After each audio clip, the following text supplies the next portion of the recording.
In 1839, the most powerful empire on Earth launched a war against China for a reason that sounds almost unbelievable today. China had tried to stop British merchants from selling drugs to its people. This legendary tale from ancient history marked the beginning of what Chinese historians call the Century of Humiliation, a period of foreign domination that continues to shape China's worldview and global strategy to this day.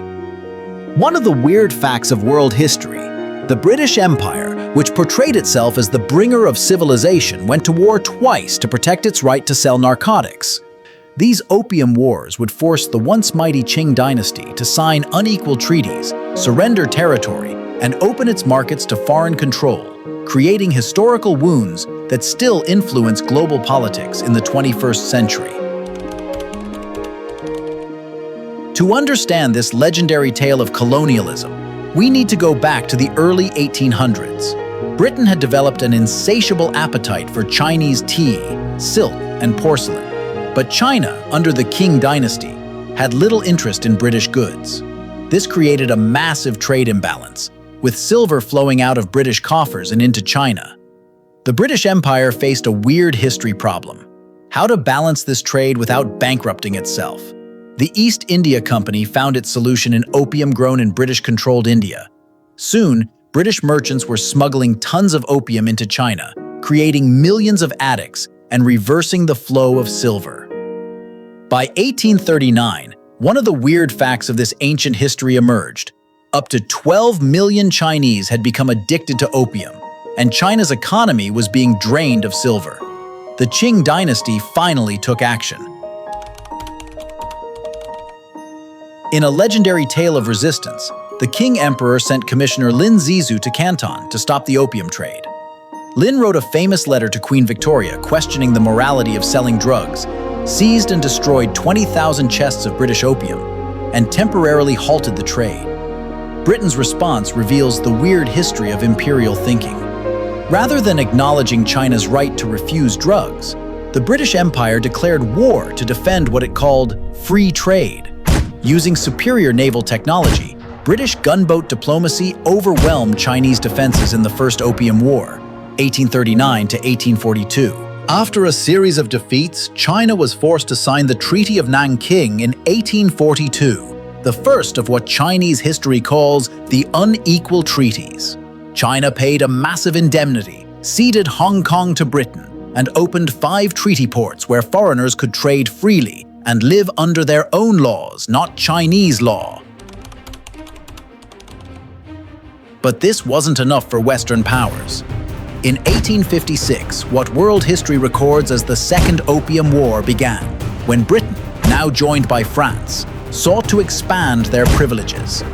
This time, British and French forces captured Beijing itself, forcing the Qing emperor to flee.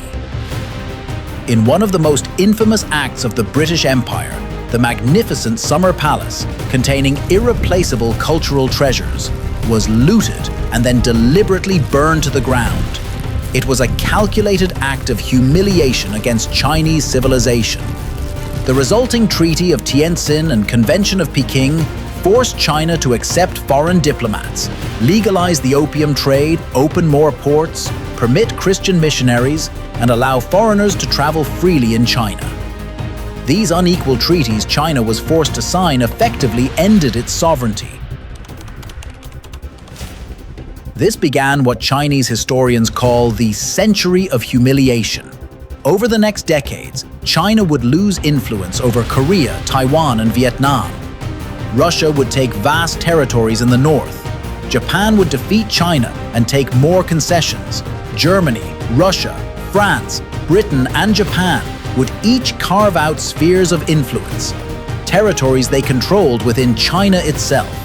One of the weird facts that shaped China history: in major Chinese cities, signs appeared in parks reading, "No dogs or Chinese allowed." What? China, once the center of East Asian civilization, had been reduced to a semi-colonial state carved up by foreign powers. When Mao Zedong proclaimed the founding of the People's Republic of China in 1949, he declared, "The Chinese people have stood up." ending the century of humiliation, became the central legitimizing story of modern China.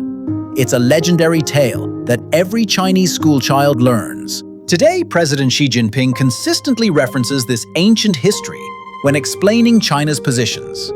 China's assertiveness in the South China Sea, its Belt and Road Initiative, and its insistence on non-interference by Western powers can all be traced directly to the trauma of the Opium Wars and the unequal treaties China was forced to sign. One of the weird facts about modern geopolitics, what Western observers often describe as Chinese aggression, is seen within China as defensive, protecting hard-won sovereignty against powers that once carved up their country. Without understanding this history, Western observers misinterpret China's actions and motivations. This legendary tale from world history explains why Chinese leaders constantly reference historical events that most Westerners have never heard of. The century of humiliation isn't distant history to China. It's a living memory that shapes every aspect of its foreign policy.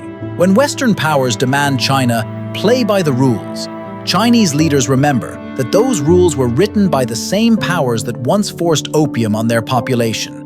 When the West criticizes China's human rights record, China sees hypocrisy from nations whose actions created some of the weird history's greatest human rights abuses on Chinese soil. Chronicles of Eras investigates how understanding this ancient history is essential for anyone seeking to comprehend modern China.